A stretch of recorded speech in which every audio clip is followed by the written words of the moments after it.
France, 1429. Defeated, broken, its armies collapsing under the long English siege, the strategic heart of the kingdom, the city of Orléans, was starving, ready to surrender.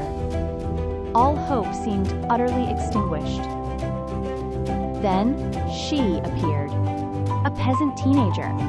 Barely 17, uneducated, unknown, yet claiming divine voices commanded her to save France. Imagine the royal court's disbelief, the hardened general's scorn. But facing this girl, armed with nothing but blinding, ferocious faith, the desperate, uncrowned king took an astonishing gamble.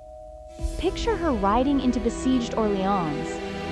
Clad in shining white armor crafted just for her, her sacred banner depicting God and angels snapping defiantly in the wind. Instantly, the city electrified. Weary, demoralized soldiers felt courage surge through their veins. Hopeless citizens wept and cheered, daring to believe they were witnessing a miracle. And she didn't just inspire, she led.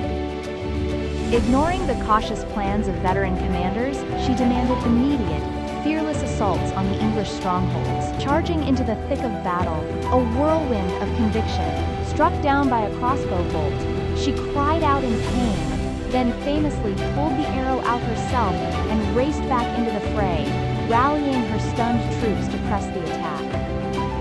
And then, the truly impossible happened. Within just 9 short days of her arrival, the formidable English siege, unbroken for over half a year, completely, miraculously, shattered. Veteran English soldiers retreated in stunned disbelief, utterly routed by a teenage girl and the unstoppable wave of courage she unleashed.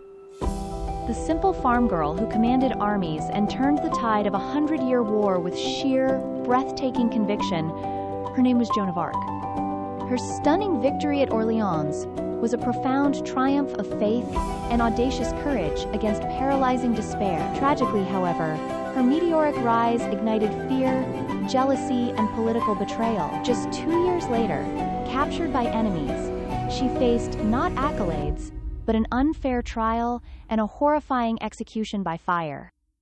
Yet, burned as a heretic, she ultimately became a saint. Joan proved that conviction strong enough to change history, even when met with the cruelest fate, can transcend death itself, inspiring generations long after the flames died down.